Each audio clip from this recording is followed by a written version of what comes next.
एक समय की बात है, मोहन और पद्मावती नाम के दो भाई बहन रहते थे। मोहन बड़ी पढ़ाई करके बड़े शहर में बीबी बच्चों के साथ रहता था, पर पद्मावती जिस शहर में पढ़ी उसी शहर के जान पहचान के एक लड़के रघु से शादी करके वहाँ पर बस गई। पद्मावती के पास सुंदरता के साथ साथ कई गुण थे। वो अपने पति के साथ सम्मान मेहनत करती। पद्मावती घर पर बहुत मेहनत से समोसे बनाती और उसका पति रघु समोसों को टोकरी में डाल के गाँव में बेचा करता था। उन समोसों से कमाए हुए पैसे रघु घर लेकर आता। उस तरह 6 साल गुजर गए।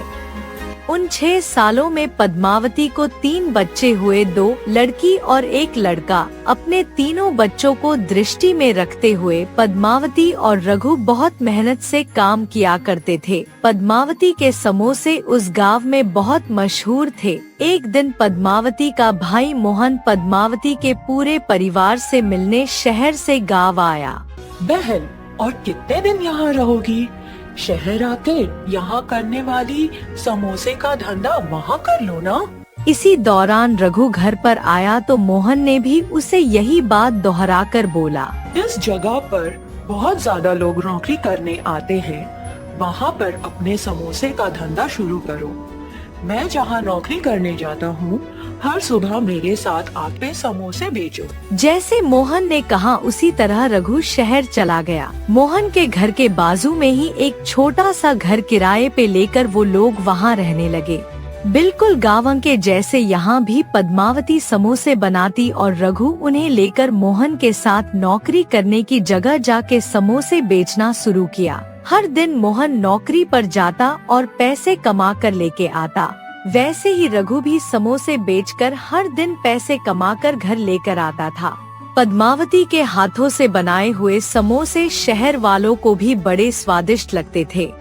हर दिन रघु जितने समोसे लेकर जाता वो सारे समोसे बिक जाते। इस तरह उन बेचे हुए समोसे के पैसों से रघु ने एक छोटा सा समोसे का ठेला खरीद लिया और गरम गरम समोसे वहीं पर बनाना शुरू कर दिया। एक तरफ पद्मावती गरम गरम समोसे बनाती थी और दूसरे ही तरफ रघु उन समोसे को बेचा करता था। अब तो पहले से ज्यादा कमाई होने लगी थी। जिस तरह पद्मावती और रघु पूरी लगन से कमाई करते थे, उनकी मेहनत की वजह से जिस छोटा सा ठेला खरीदने के बाद एक बड़ा ठेला भी खरीदा और उसके बाद उन्होंने 2 लोगों को भी वहाँ काम पर रखा। इसी तरह उनके समोसे का धंधा बहुत अच्छा चला, लेकिन इतने सारे ग्राहक बढ़ गए कि समोसे खत्म होने की वजह से उनमें से काफी ग्राहक निराश होकर वहाँ से लौटने लगे। पद्मावती और रघु दिन रात की मेहनत की वजह से अब वो जगह समोसा सेंटर के नाम से मशहूर होने लगी। कुछ दिनों के बाद उन्होंने 10 और काम करने वाले को रख लिया, साथ ही साथ 30 ग्राहकों के बैठने के लायक जगह भी बना ली। जैसे समय बीतता गया, पद्मावती के बच्चे बड़े होने लगे। एक दिन नौकरी खत्म करके मोहन घर लौट जा रहा था, तभी उसने पद्मावती और रघु का समोसा सेंटर देखा और वहाँ गया। मेरी दी हुई सलाह की वजह से ही तुम लोग इतनी सफलता पाए हो। मैं तुम लोगों को एक और सलाह देता हूँ, सुनो। वो क्या सलाह है भैया? मैं 10 सालों से देख रहा हूँ, रघु इतने सारे लोगों को समोसा सेंटर में संभालता है। उसे देखकर मैं आश्चर्यचकित हूँ। रघु मैनेजर के पोस्ट के लिए एकदम सही रहेगा। मेरे जैसा बड़ा जॉब, मेरे जैसा बड़ा नाम, अगर काम पसंद आए तो इनाम। यहाँ हर दिन रघु अपने हुनर और समय को बर्बाद कर रहा है। ये क्या भैया? हम सोच रहे थे आपके काम से हमारा काम बहुत ज्यादा बेहतर है। ऐसा क्यों? क्योंकि 10 साल पहले एक छोटी सी टोकरी के अंदर हम समोसे बेचा करते थे। उसी दौरान आपकी भी नौकरी लगी थी, लेकिन उस दिनों हम रोज 800 रुपए कमाया करते थे और आपकी महीने की तनख्वाह 10,000 थी। इन 10 सालों में बहुत कुछ बदल गया है। अब हम एक बहुत बड़े समोसे की दुकान के मालिक हैं। इस पूरे एरिया में बहुत मशहूर है।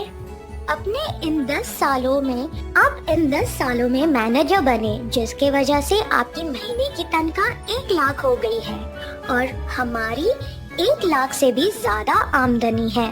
हमने अपने बच्चों के भविष्य के लिए जो भी किया सब सही किया भैया।